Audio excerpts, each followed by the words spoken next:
विद्यार्थी मित्रांनो,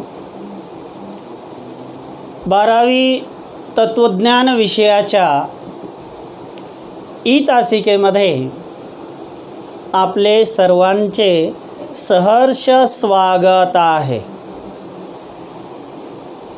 विद्यार्थी मित्रांनो, आपण मागील तासामध्ये पाश्चात्य तत्वज्ञानातील सतसंबंधी विचार ज्या विचारवंतांनी मांडली होती त्यापैकी काही प्रमुख विचारवंतांची मतं आपण अभ्यासलेली आहे। त्यामध्ये प्रामुख्याने आपण प्लेटोचे सतसंबंधी असणारे विचार,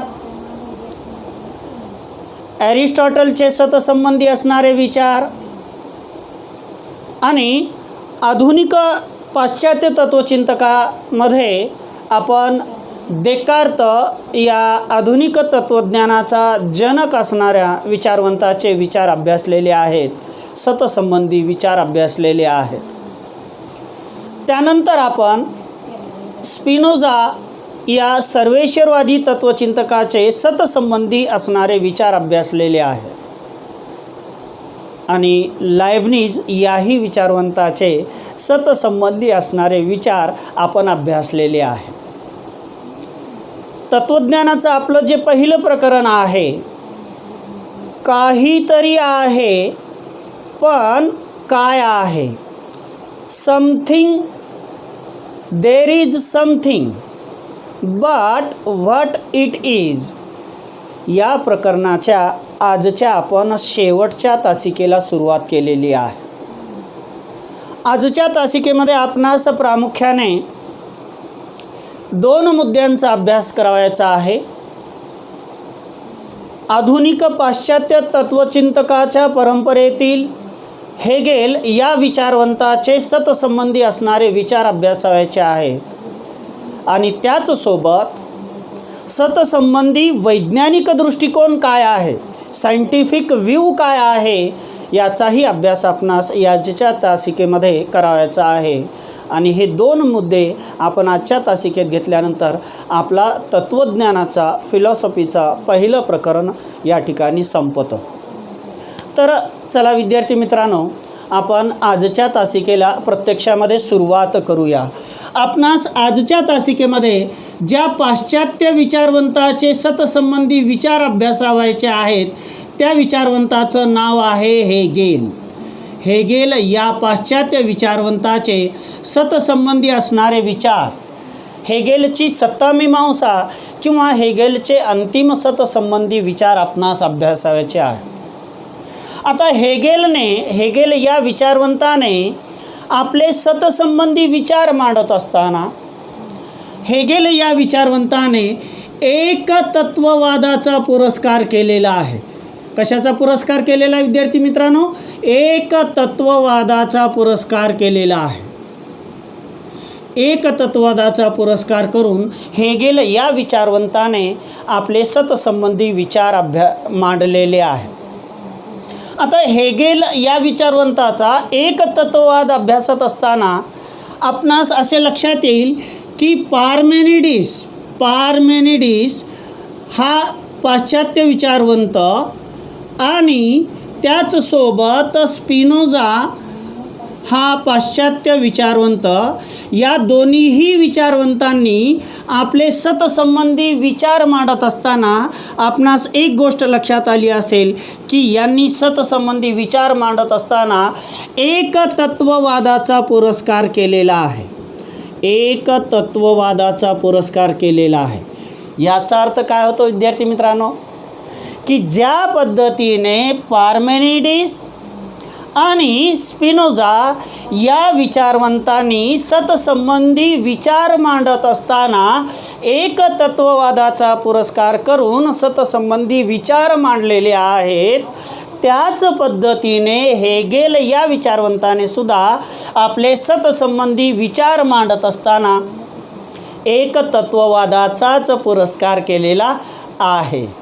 परंतु पार्मेनिडिस आणि स्पिनोझा यांच्या एकतत्ववादापेक्षा हेगेल या विचारवंताचा एकतत्ववाद आपणास थोडासा वेगळा असलेला दिसून येईल. ज्यावेळेस आपण प्रत्यक्षामध्ये हेगेलचे सतसंबंधी विचार अभ्यासू त्यावेळेस आपणास असे लक्षात येईल की ज्या पद्धतीने पार्मेनिडिसने एकतत्ववाद सांगितला, स्पिनोझाने एकतत्ववाद सांगितला, त्या पद्धतीने हेगेल या विचारवंतानेही एकतत्ववाद सांगितलेला आहे. परंतु हेगेल या विचारवंताचा एकतत्ववाद हा या दोन विचारवंताच्या, पार्मेनिडिस आणि स्पिनोझा या दोन विचारवंताच्या एकतत्ववादापेक्षा वेगळा एकतत्ववाद हेगेलचा असलेला आपणास दिसून येईल. आता हेगेलचे सतसंबंधी विचार अभ्यासत असताना आपण काही मुद्द्यांच्या साहाय्याने हेगेलचे सतसंबंधी असणारे विचार अभ्यासूया. त्यातला आपण एक पहिला मुद्दा असं करूया की विश्वाची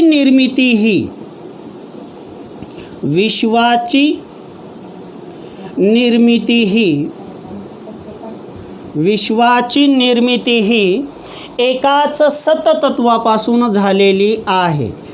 एकाच सततत्वापासून झालेली आहे असे हेगेल या विचारवंताचे मत आहे.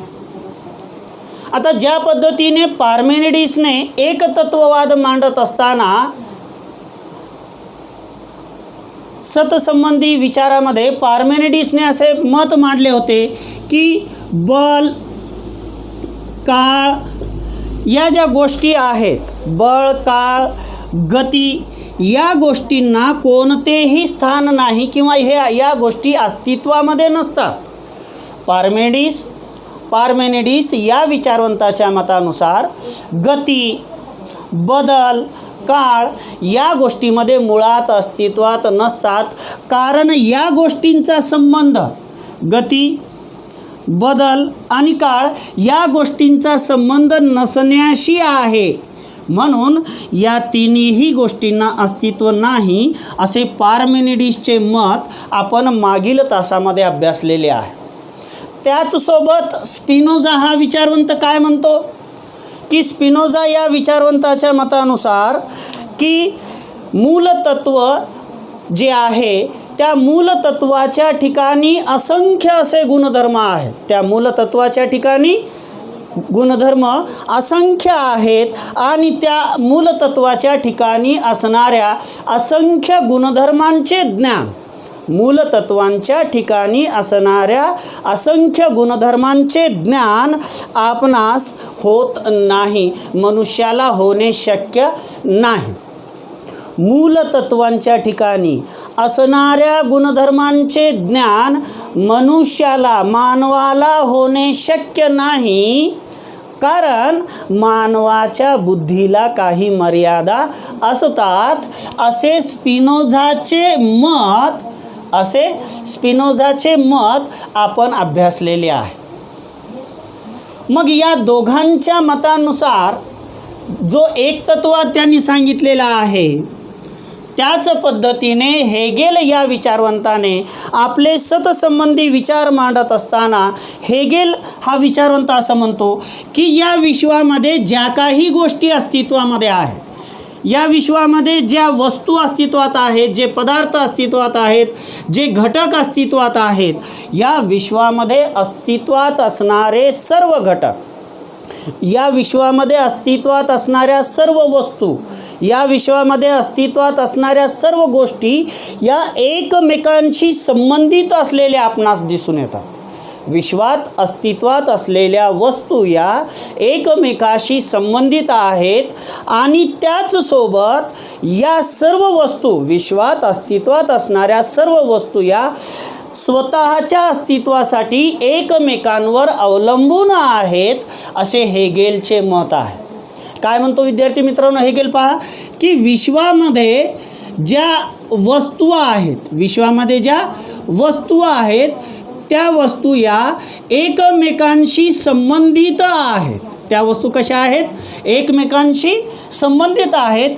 त्याचसोबत विश्वातील सर्व वस्तू या स्वतःच्या अस्तित्वासाठी एकमेकांवर अवलंबून असतात. विश्वातील सर्व वस्तू या स्वतःच्या अस्तित्वासाठी एकमेकांवर अवलंबून असतात आणि विश्वात अस्तित्वात असणाऱ्या या सर्व वस्तूंच्या मुळाशी अस्तित्वात असणाऱ्या या सर्व वस्तूंच्या मुळाशी एकच सततत्व आहे. विश्वामध्ये ज्या वस्तू अस्तित्वात आहेत या सर्व वस्तूंच्या मुळाशी असणारे सततत्व हे एकच आहे असे हेगेलचे मत आहे. असे कोणाचे मत आहे विद्यार्थी मित्रांनो? हेगेलचे मत आहे की विश्वात अस्तित्वात असणाऱ्या सर्व वस्तूंच्या मुळाशी असणारे सततत्व हे एकच आहे असे विचार सतसंबंधी हेगेलने मांडल्यामुळे हेगेलचे सतसंबंधीचे विचार कोणते ठरतात? एकतत्ववादी ठरतात. हे या ठिकाणी आपणास लक्षात येईल की विश्वातील सर्व वस्तूंच्या मुळाशी असणारे सततत्व हे एकच आहे आणि त्या एकच असणाऱ्या एकमेव असणाऱ्या सततत्वाला हेगेलने एक विशिष्ट नाव दिलेलं आहे. जसं जैन दर्शनामध्ये पुद्गल हे नाव दिलेलं होतं तसं हेगेल या विचारवंताने विश्वातील एकमेव सत असणाऱ्या तत्वाला हेगेल या विचारवंताने एक विशिष्ट नाव दिलेलं आहे आणि ते नाव आहे केवल. ते नाव काय आहे? केवल. म्हणजे केवल हे एकमेव तत्व विश्वातील सर्व वस्तूंच्या मुळाशी असते. विश्वातील सर्व वस्तूंच्या मुळाशी असते असे हेगेलचे मत असलेले आपणास दिसून येईल की हेगेलने विश्वातील मूल तत्व जे सततत्व जे एकच मानलेलं आहे त्या मूळ असणाऱ्या सततत्वाला हेगेल या पाश्चात्य विचारवंताने केवल असे नाव दिलेले आहे आणि केवल हे एकमेव तत्व एकमेव सततत्व विश्वातील सर्व वस्तूंच्या मुळाशी असते असे हेगेलचे मत असलेले आपणास दिसून येईल. आता हे जे केवल तत्व आहे त्या केवल तत्वाचे स्पष्टीकरण देत असताना हेगेलने आणखीन काही विचार सतसंबंधी मांडलेले आहेत. हेगेल काय म्हणतो की हे जे केवल तत्व आहे हे जे केवल तत्व आहे हे केवल तत्व बुद्धिरूप आहे. हे केवल तत्व कसे आहे विद्यार्थी मित्रांनो?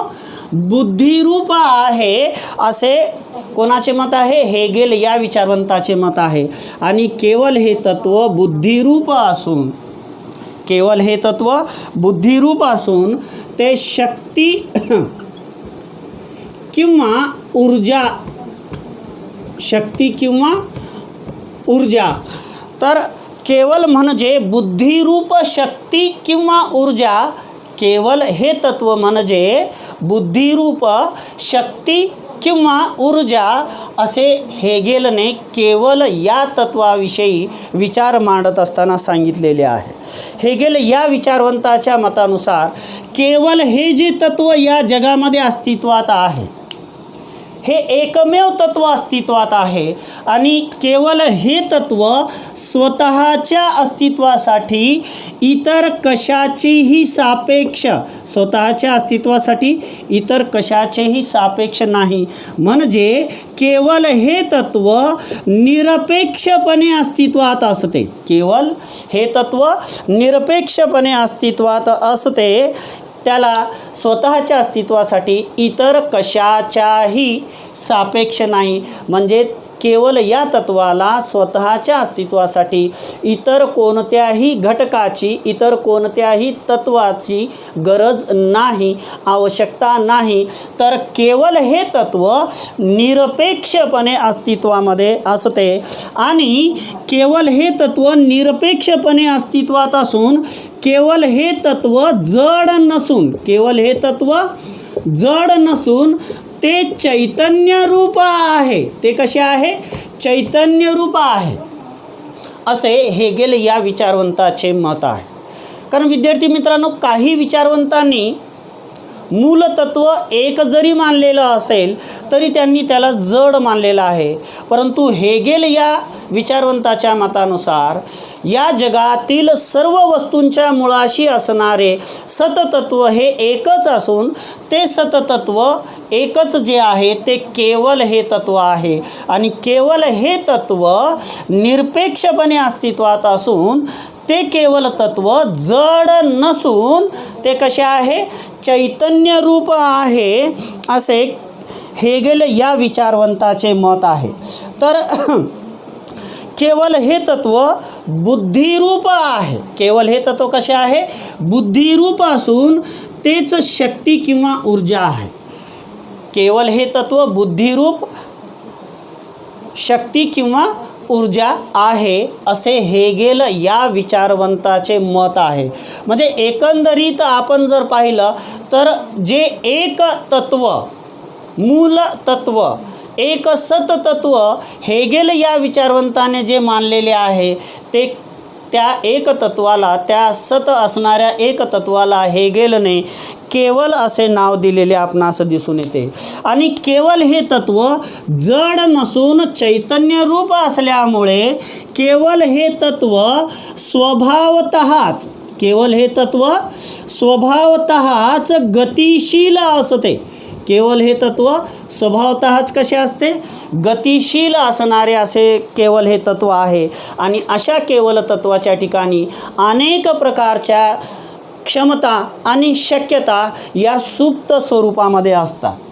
केवल हे तत्व कसे आहे विद्यार्थी मित्रांनो, लक्ष द्या. या ठिकाणी परत एकदा मी तुम्हाला डायग्राम काढून दाखवतो म्हणजे आपल्या लक्षात येईल आणि आपणास हेगेलचे सतसंबंधी असणारे विचार सहज लक्षात ठेवता येतील. की एकमेव सततत्व, एकमेव सततत्व कोणते आहे हेगेलच्या मतानुसार, ते आहे केवल. ते कोणते तत्व आहे, केवल तत्व आहे. केवल हे तत्व कसे आहे, निरपेक्षपणे अस्तित्वात असते.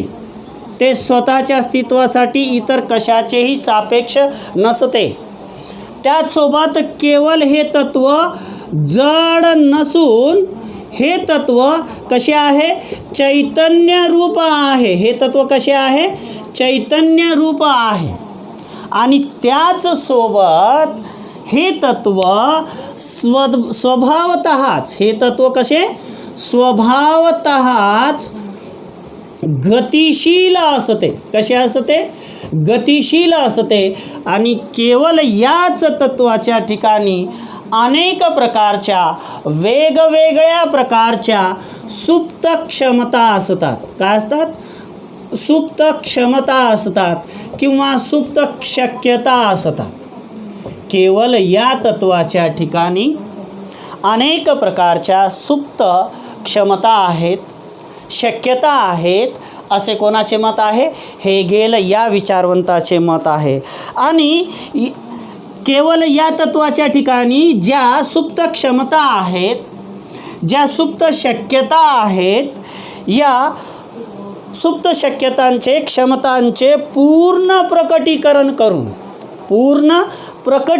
करून स्वतःलाच जाणून घेणे. या सुप्त क्षमतांचे, शक्यतांचे काय करून, पूर्ण प्रकटीकरण करून स्वतःलाच जाणून घेणे हे केवल या तत्वाचे साध्य आहे. हे केवल या तत्वाचे काय आहे, साध्य आहे. असे कोणाचे मत आहे विद्यार्थी मित्रांनो, हेगेल या विचारवंताचे मत आहे की केवल या तत्वाच्या ठिकाणी ज्या अनेक प्रकारच्या सुप्त क्षमता आहेत, ज्या अनेक प्रकारच्या सुप्त शक्यता आहेत, यांना, या सुप्त असलेल्या शक्यतांना, या सुप्त असणाऱ्या क्षमतांचे पूर्णपणे प्रकटीकरण करून स्वतःलाच संपूर्णपणे जाणून घेणे हे केवलचे काय आहे, साध्य आहे. असे कोण म्हणतो, हेगेल हा विचारवंत म्हणतो. आणि अशा केवल तत्वापासूनच विश्वातील अनेक गोष्टींचे, अनेक वस्तूंचे, अनेक पदार्थांची निर्मिती होत असते. म्हणजेच केवल या तत्वापासूनच, केवल या तत्वापासूनच विश्वाचा आणि विश्वातील वेगवेगळ्या पदार्थांचा, वस्तूंचा क्रमाक्रमाने विकास होत असतो. कसा होत असतो? क्रमाक्रमाने विकास होत असतो. केवळ या तत्वातूनच विश्वाचा आणि विश्वात अस्तित्वात असणाऱ्या वेगवेगळ्या प्रकारच्या वस्तूंचा क्रमाक्रमाने विकास होत असतो, असे हेगेल या विचारवंताचे मत आहे. म्हणजे केवळ हे तत्व स्वतःच्या क्षमतांचे पूर्ण प्रकटीकरण करून स्वतःलाच जाणून घेण्याच्या प्रयत्नातून, पहा मी काय म्हणतो विद्यार्थी मित्रांनो, की केवळ हे तत्व स्वतःच्या ठिकाणी असणाऱ्या क्षमता, स्वतःच्या ठिकाणी असणाऱ्या शक्यता यांना संपूर्णपणे जाणून घेण्याच्या खटाटोपातूनच हे संपूर्ण विश्व आकाराला येत असते. आणि संपूर्ण विश्व हे आकाराला कसे येते? क्रमाक्रमाने येत असते, असे हेगेल या विचारवंताने आपले सतसंबंधी विचार मांडत असताना सांगितलेले आहेत. आणि केवळ हे तत्व, यातून विश्व क्रमाक्रमाने विकसित होत असताना केवळ हे तत्वच जडाचे रूप घेऊन, केवळ हे चैतन्य रूप तत्व आहे. हे आपण पाहिलेलं आहे की केवळ हे तत्व कसे आहे? चैतन्य रूप आहे. म्हणजे चैतन्य रूप असलेले केवळ हे तत्व जडाचे रूप घेऊन प्रकट होत असते, जडाचे रूप घेऊन प्रकट होत असते. आणि विश्वातील वेगवेगळ्या वस्तूंची निर्मिती होत असते. आणि त्याचसोबत विश्वाचा क्रमाक्रमाने टप्प्याटप्प्याने विकास होत असतो किंवा विश्व आकाराला येत असते. विश्वाची आणि विश्वातील वेगवेगळ्या वस्तूंची निर्मिती होत असते किंवा विश्व अस्तित्वात येत असते, असे हेगेल या विचारवंताचे मत आहे. आता विश्वाचा जो क्रमाक्रमाने विकास होतो, टप्प्याटप्प्याने जो विकास होत असतो, विश्वाच्या क्रमाक्रमाने होणाऱ्या विकासाला, या विशिष्ट आराखड्याला, विश्वाच्या क्रमाक्रमाने होणाऱ्या विकासाचा जो विशिष्ट आराखडा आहे, त्या विशिष्ट आराखड्याला हेगेल या विचारवंताने एक नाव दिलेलं आहे विद्यार्थी मित्रांनो. त्याने नाव दिलेलं आहे द्वंद्व विकास. कोणता? द्वंद्व विकास. म्हणजे या विश्वाची निर्मिती, विश्वातील प्रत्येक वस्तूची निर्मिती ही द्वंद्व विकासातून होत असते. म्हणजे क्रमाक्रमाने विश्व हे आकाराला येत असते, अस्तित्वात येत असते आणि त्यातूनच विश्वाचा विकास होत असतो, विश्वातील वस्तूंची निर्मिती होत असते, असे हेगेल या विचारवंताचे मत आहे. हेगेल या विचारवंताच्या मतानुसार दोन विरोधी तत्वांच्या संघर्षामधून, दोन विरोधी तत्वांच्या संघर्षामधून एक तिसरे तत्व निर्माण होते. दोन विरोधी तत्वांच्या संघर्षामधून एक तिसरे तत्व निर्माण होते आणि ते निर्माण होणारे तिसरे तत्व हे या दोन विरोधी असलेल्या तत्वांपेक्षा अधिक चांगले असते. कसे असते? अधिक चांगले असते. आणि असा संघर्ष हा निरंतरपणे चालू राहतो. दोन विरोधी तत्वांचा होणारा संघर्ष हा निरंतरपणे चालू असतो आणि या संघर्षातून अनेक प्रकारचे अधिक चांगले असणाऱ्या तत्वांची निर्मिती होत असते आणि त्यातूनच विश्वाचा विकास होत असतो, असे हेगेल या विचारवंताचे मत आहे. एकंदरीत हेगेल या विचारवंताने आपले सतसंबंधी विचार मांडत असताना जरी पार्मेनिडिस आणि स्पिनोझा या विचारवंताप्रमाणे एकतत्ववादाचा स्वीकार करून सतसंबंधी विचार मांडलेले असले तरी पार्मेनिडिस आणि स्पिनोझा या दोन विचारवंतांच्या एकतत्ववादापेक्षा हेगेल या विचारवंताचा एकतत्ववाद आपणास वेगळा असलेला दिसून येतो. आपणास वेगळा असलेला दिसून येतो. तर विद्यार्थी मित्रांनो, आता आपणास आजच्या तासिकेतील शेवटचा मुद्दा जो आहे तो आपणास अभ्यासावयाचा आहे. शेवटचा मुद्दा आहे की सत्तामीमांसेसंबंधी वैज्ञानिक दृष्टिकोन काय आहे. सत्तामीमांसेसंबंधी वैज्ञानिक दृष्टिकोन काय आहे. वैज्ञानिक दृष्टिकोन याचा अभ्यास आपणास आजच्या तासिकेत करावयाचा आहे. आता सत्तामीमांसेसंबंधी वैज्ञानिक दृष्टिकोन सायंटिफिक व्ह्यू काय आहे याचा अभ्यास करत असताना विद्यार्थी मित्रांनो, काही गोष्टी मी ज्यावेळेस आता सांगेन त्यावेळेस आपणास त्या पटकन समजतील सुद्धा, कारण या आपल्या दररोजच्या जीवनातील असणाऱ्या गोष्टी आहेत. याचं ज्ञान आपणास दररोजच्या वेगवेगळ्या माध्यमातून मिळत असतं.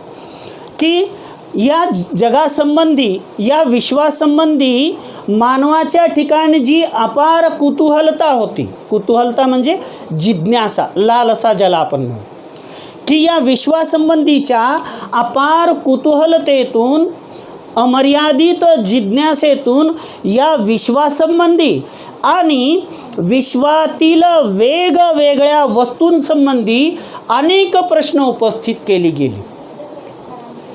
जगासंबंधी, विश्वासंबंधी किंवा या विश्वातील वेगवेगळ्या वस्तूंसंबंधी अनेक प्रश्न कुतूहलातून, जिज्ञासेतून उपस्थित केली गेली आणि जी प्रश्न उपस्थित केली गेली त्या प्रश्नांची उत्तरेसुद्धा देत असताना वेगवेगळ्या पद्धतींचा वापर केलेला आपणास दिसून येतो. मग या विश्वाला जाणून घेत असताना किंवा विश्वातील वस्तूंना जाणून घेत असताना, त्यांच्याविषयी ज्ञान मिळवत असताना यासंबंधी जे वेगवेगळे प्रश्न उपस्थित केले गेले त्यांची उत्तरे शोधत असताना, त्यांची उत्तरे व्यक्तीने कधी अनुभवातून दिलेली आहेत, अनुभवातून कधी विश्व आणि विश्वातील वस्तूंसंबंधी जी प्रश्न उपस्थित केली गेली त्यांची उत्तरे स्वानुभवातून, स्वानुभव म्हणजे काय, स्वतःला आलेल्या अनुभवातून विश्व आणि विश्वातील वस्तूंसंबंधी जी प्रश्न उपस्थित केली गेली त्या प्रश्नांची उत्तरे देण्याचा प्रयत्न अगदी सुरुवातीच्या काळात झालेला आहे. कधीकधी स्वानुभवातून विश्व आणि विश्वातील वस्तूंसंबंधी निर्माण होणाऱ्या प्रश्नांची उत्तरे देत असताना स्वानुभवाला कल्पनेचीही जोड दिलेली आहे. कशाची जोड दिलेली आहे?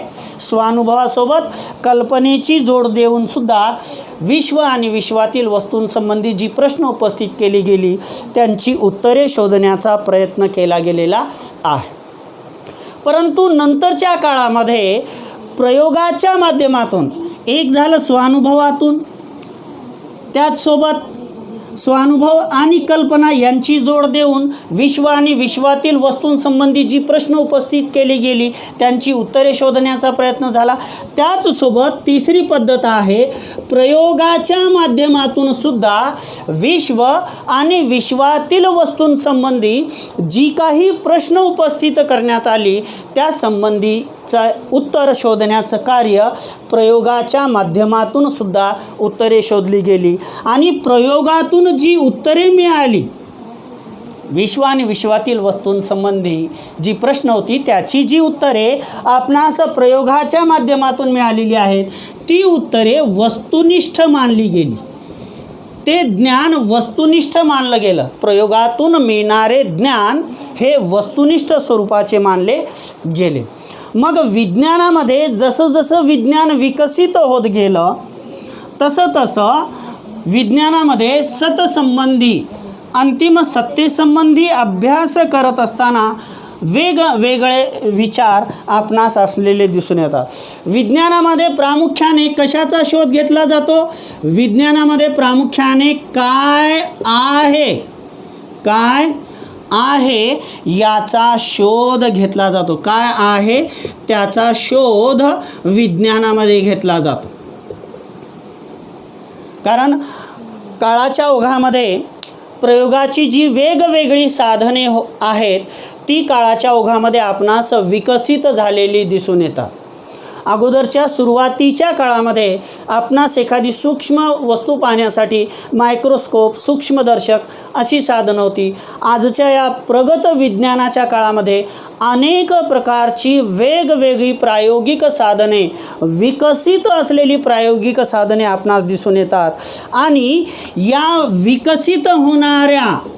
विकसित होणाऱ्या प्रयोगाच्या साधनांमधून आपणास अधिक अचूक ज्ञान, आपणास अधिक वस्तुनिष्ठ ज्ञान प्राप्त होत गेलेले आहे. प्रयोगाच्या माध्यमातून प्रयोगासाठी उपयोगात येणारी जी साधने आहेत त्या साधनांचा जसा जसा विकास होत गेलेला आहे तसं आपणास त्या प्रयोगातून मिळणारे जे ज्ञान आहे त्या ज्ञानामध्ये अचूकता किंवा वस्तुनिष्ठपणा येत गेलेला आहे. म्हणजे वस्तुनिष्ठ ज्ञान मिळवण्यासाठी, अचूक ज्ञान मिळवण्यासाठी प्रयोग हे अनिवार्य ठरू लागले. म्हणजे मग आता या ठिकाणी जर आपण हे विश्लेषण व्याख्येमध्ये जर आपण याला रूपांतरित करण्याचा, परिवर्तित करण्याचा प्रयत्न करू लागलो तर काय होईल की वस्तुनिष्ठ सत्याचा अभ्यास करण्यासाठी, वस्तुनिष्ठ सत्याचा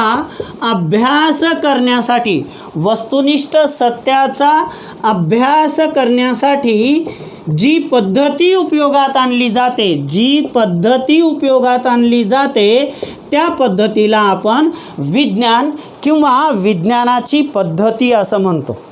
त्या पद्धतीला वस्तुनिष्ठ सत्याचा अभ्यास करण्यासाठी ज्या पद्धतीचा उपयोग केला जातो, जी पद्धती स्वीकार केली जाते त्याला आपण विज्ञान किंवा विज्ञानाची पद्धती आपण असं म्हणतो.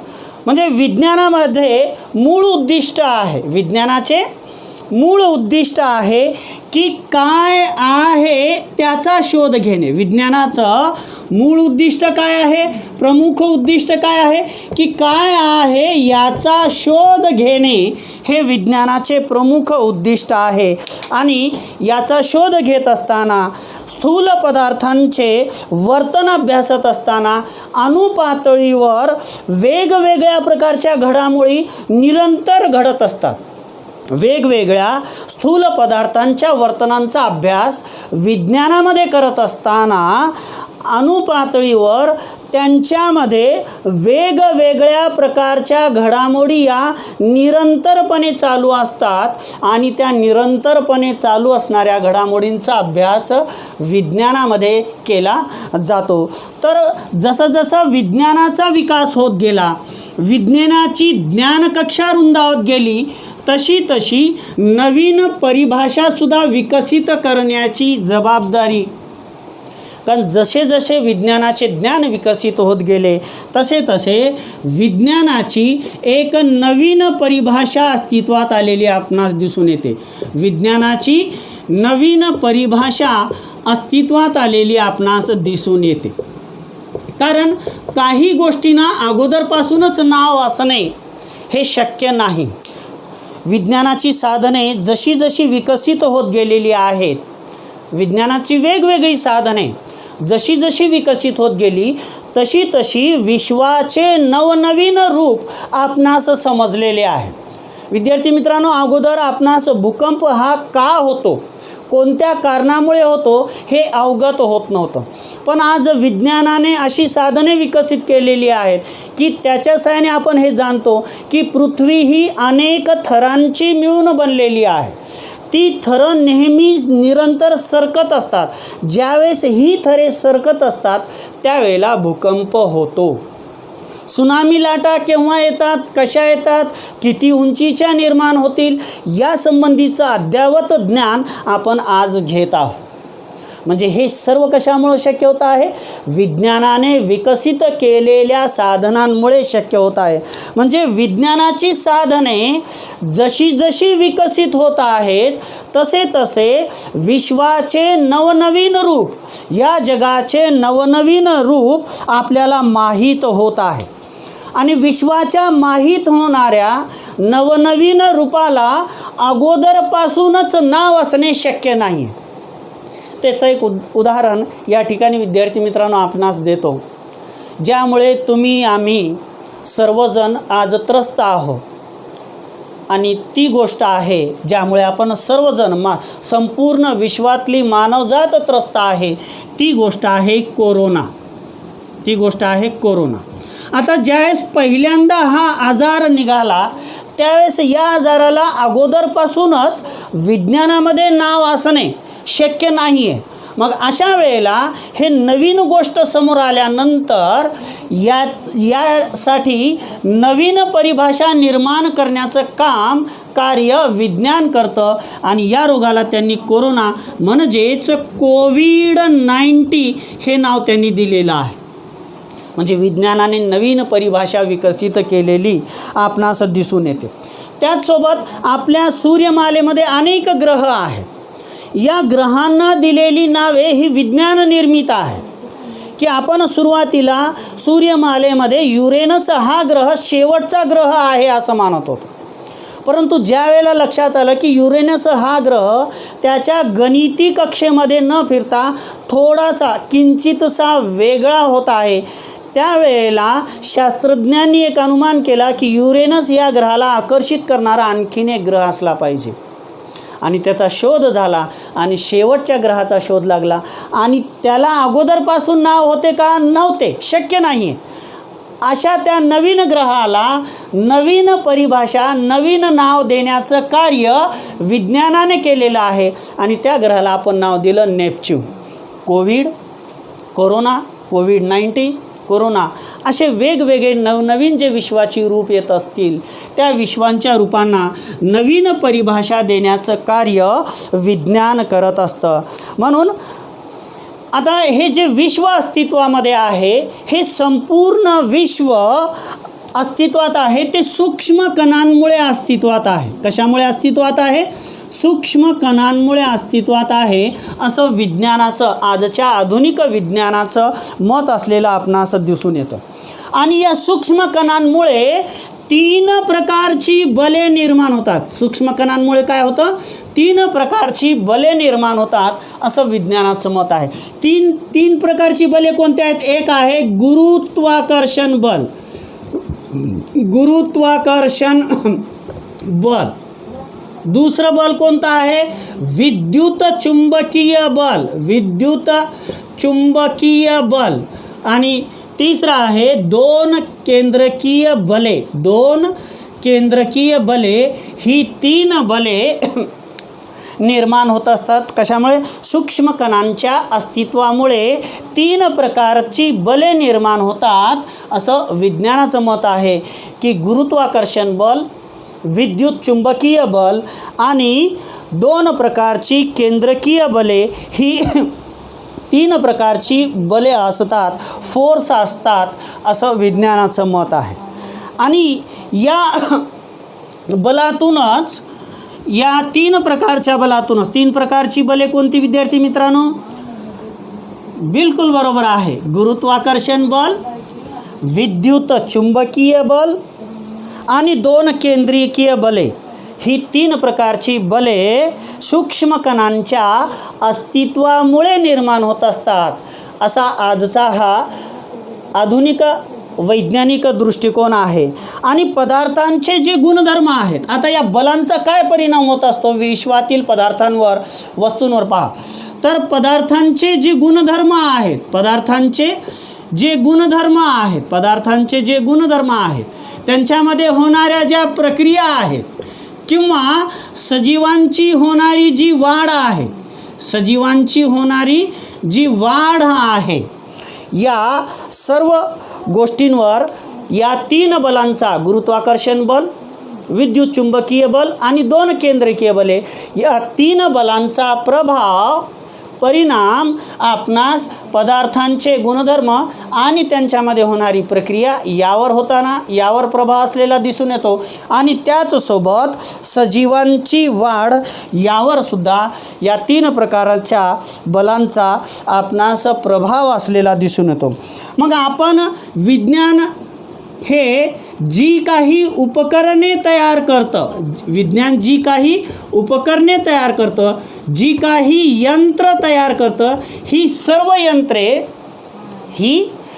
यंत्रे हे 3 प्रकारच्या बलांवर आधारितच, त्यांच्या नियमांवर आधारितच, निसर्ग नियमाला अनुसरूनच ही सर्व प्रकारची बले किंवा यंत्रे ही कार्य करत असतात। आता समुद्रामध्ये आपण अनेक ठिकाणी पुलांची निर्मिती करत असतो। मग त्या ठिकाणी पुलांची निर्मिती करत असताना जे पिलर्स आपण उभे करत असतो ते कोणत्या पद्धतीने उभे केले असता, ग्रॅव्हिटी म्हणजे गुरुत्वाकर्षण बल कसे कार्य करेल याचा अभ्यास करून त्या पुलाची निर्मिती केली जाते। म्हणजे विज्ञानामध्ये जी कोणती उपकरणे किंवा यंत्र ही निर्माण केली जातात ती निसर्ग नियमांना अनुसरूनच असतात। ती कशाला अनुसरून असतात? निसर्ग नियमांना अनुसरूनच असतात। म्हणून निसर्ग आणि मानवी जीवनावर या बलांचा परिणाम होत असतो। या 3 बलांचा, निसर्ग आणि मानवी जीवनावर या 3 बलांचा परिणाम होत असतो। आणि या 3 बलांचा होणारा परिणाम समजून घेण्याचा प्रयत्न, त्याचा अभ्यास करण्याचा प्रयत्न विज्ञानामध्ये केला जातो।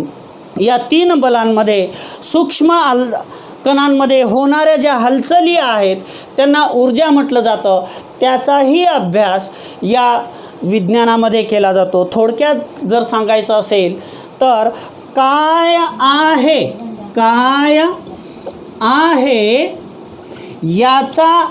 या प्रश्नाचे उत्तर, याचा अभ्यास काय आहे या प्रश्नाचे उत्तर शोधण्याचा प्रयत्न विज्ञानात केला जातो। आणि काय आहे या प्रश्नाचे उत्तर शोधत असताना विज्ञानामध्ये अनेक प्रकारचे वैश्विक निसर्ग नियम शोधून काढलेले आहेत। काय आहे या प्रश्नाचे उत्तर शोधत असताना विज्ञानाने नवनवीन वैश्विक निसर्ग नियम शोधून काढलेले आहेत। आणि फक्त हे कार्य थांबलेलं नाही आहे, तर काय आहे याचा शोध निरंतरपणे चालू आहे आणि राहणार आहे। तर विद्यार्थी मित्रांनो, या ठिकाणी आपले पहिले प्रकरण काहीतरी आहे पण काय आहे, there is something but what is, हे पहिले प्रकरण आपल्या अमूल्य अशा सहकार्यामुळे मी या ठिकाणी पूर्ण केलेले आहे। आजच्या तासिकेसाठी आपल्या सर्व विद्यार्थी मित्रांचे मनपूर्वक आभार।